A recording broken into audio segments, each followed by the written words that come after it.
Yo les héros, c'est Mad Wonder et aujourd'hui on va parler motivation. Attention, c'est un sujet très sérieux. Évidemment, il faut bien avouer qu'on est tous un jour amenés à être démotivés. C'est pas une fin en soi et ça arrive à tout le monde, même les plus grands athlètes, même les personnes les plus fortes finissent par être démotivées. Donc comment on va faire pour pallier à ça?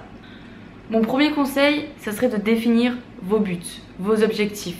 Qu'est-ce que vous voulez et comment vous allez y parvenir. Donc déjà, commencez par penser alimentation. C'est les 3/4 du boulot. Prenez des ingrédients que vous aimez, faites-vous une liste, faites-vous un plan alimentaire, collez-le sur votre frigo, je sais pas. Au début, ça aide bien de suivre des choses comme ça qui sont collées partout. Mon deuxième conseil, ça serait de planifier vos entraînements. Je sais, on a souvent un emploi du temps chargé, surtout la semaine, on est fatigué, on n'a pas envie de réfléchir. Et donc si vous avez prévu à l'avance ce que vous allez faire, ça va vraiment vous aider à y aller. Et du coup, c'est comme pour l'alimentation, si vous avez un plan, vous allez vouloir le suivre et ça va beaucoup plus vous motiver que d'être dans le flou et de devoir chaque soir décider ce que vous allez faire. Mon troisième conseil, ça serait de partager ça avec quelqu'un. Ça peut être un ami, votre famille, votre copain, copine, etc. Vous pouvez avoir un groupe d'entraînement, ça peut être un coach, n'importe qui, mais prenez au moins une personne dans votre entourage qui va comprendre votre mode de vie, qui va le soutenir et qui va vous encourager. Parce que c'est pas donné à tout le monde de comprendre ce qu'on fait, pourquoi on le fait. Et si vous avez quelqu'un qui a pas forcément les mêmes objectifs que vous, mais qui va dans le même sens, ça va énormément vous aider. Comme quatrième conseil, je pourrais vous dire de vous faire aider. Ça fait un peu psychopathe ou arrêter de fumer et tout ça, non? Se faire aider, donc ça peut être par un coach, ça peut être par un nutritionniste, par qui vous voulez, par des personnes qui s'y connaissent, des médecins, etc. Que ce soit au niveau des exercices, au niveau de l'alimentation, même au niveau de la motivation, ils peuvent vous donner plein de super conseils parce qu'il faut quand même pas faire n'importe quoi. Vous pouvez très vite vous blesser au début quand vous n'avez pas l'habitude de faire du sport, ou si vous reprenez, ou si vous sortez de blessures, etc.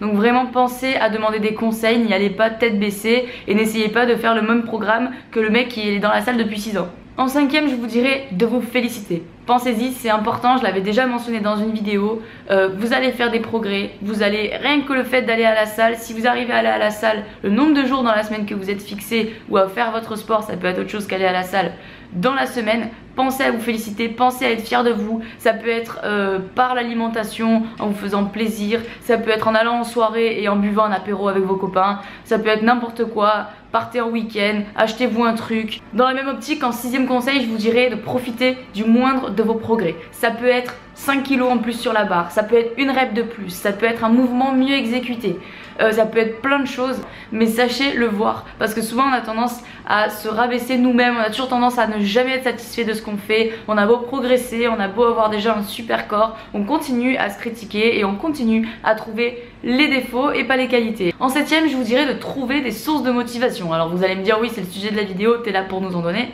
Certes, mais quand j'en dis des sources de motivation, ça peut être énormément de choses que j'ai pas encore mentionnées, comme par exemple des profils Instagram de personnes qui vont vous motiver, des youtubeurs, des personnes dans votre entourage qui sont un espèce de modèle pour vous au final.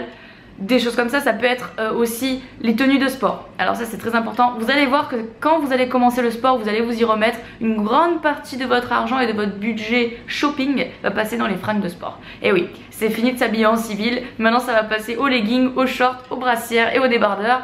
Et au final il restera plus beaucoup d'argent pour le reste. Bref, trouvez de la motivation.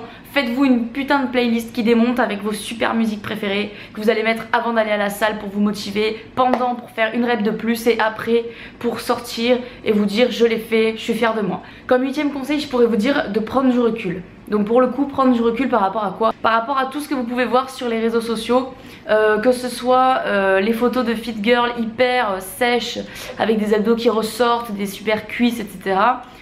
Déjà énormément de photos sont photoshopées. Alors je ne dis pas pour tout le monde, il y en a qui sont vraiment canons, mais il faut pas oublier aussi qu'il y a des années de travail derrière, qui est Photoshop ou pas.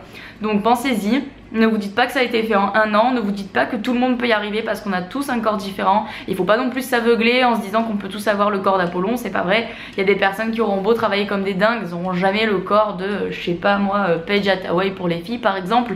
Mais on peut tous arriver à quelque chose de meilleur et c'est le plus important. Comme avant-dernier conseil, je vous dirais de vous rappeler d'où vous êtes parti. Parce que quand vous allez vous en souvenir à chaque fois, des fois vous allez vraiment tomber sur le cul, c'est le cas de le dire, parce que vous allez voir des photos de vous. Alors pensez à prendre des photos d'ailleurs au passage, genre, je profite pour le rajouter, c'est hyper motivant de voir son évolution sur des photos. Donc essayez d'en prendre un peu de dos, de face, de profil de temps en temps, que ce soit tous les 2 mois par exemple, c'est pas trop mal, ou plus. Et vraiment faites une évolution au bout d'un an, vous allez voir franchement les progrès, on s'en rend vraiment pas compte, et quand vous voyez en photo, vous voyez vraiment la chose quoi. Et en dernier conseil, donc le 10e, c'est de se reposer. Il y a trop de personnes qui vont chercher à se surmener directement, qui vont vouloir y aller à fond. C'est bon, demain je me mets au sport et tout, je vais commencer, je t'assure, je vais y aller toute la semaine, je vais tellement y aller souvent que je vais perdre 15 kilos en 2 mois. Non. Le secret, c'est d'y aller progressivement, il faut être patient, que ce soit une perte de poids ou une prise de poids. Si vous allez trop vite, votre corps ne va jamais tenir sur la longue distance. Déjà, vous allez vous crever, vous allez abandonner au bout de 2 semaines, 1 mois maximum. Après vous allez finir par plus aller à la salle. Commencez par y aller 2 fois, 3 fois par semaine. Et puis au fur et à mesure vous verrez que vous allez commencer à vouloir y aller plus souvent. Ça va vous manquer entre les jours. Et là vous pourrez augmenter la fréquence. Mais si vous commencez d'emblée à y aller 6 fois par semaine, que vous finissez avec des courbatures au point de plus marcher le dimanche et que le lundi vous les avez toujours, vous n'allez pas y retourner, ça va vous gonfler, vous n'allez pas progresser, vous allez être fatigué, bref, vous allez dire franchement le sport c'est nul. Donc vous allez abandonner. Donc vraiment allez-y progressivement à tous les niveaux, que ce soit l'alimentation, ne vous changez pas tout du jour au lendemain, soyez clément avec vous-même, ne vous surmenez pas. Et surtout, souvenez-vous qu'il faut être patient, on perd pas, s'il vous plaît, 15 kilos en 2 mois, d'accord? Il faut penser à notre corps, c'est pas un élastique, donc faites les choses doucement, tranquillement, et votre corps vous dira merci, et vous aussi. Bon, j'espère que cette vidéo vous aidera à rester motivé. Si vous avez des questions ou des suggestions de motivation, n'hésitez pas à les mettre dans les commentaires.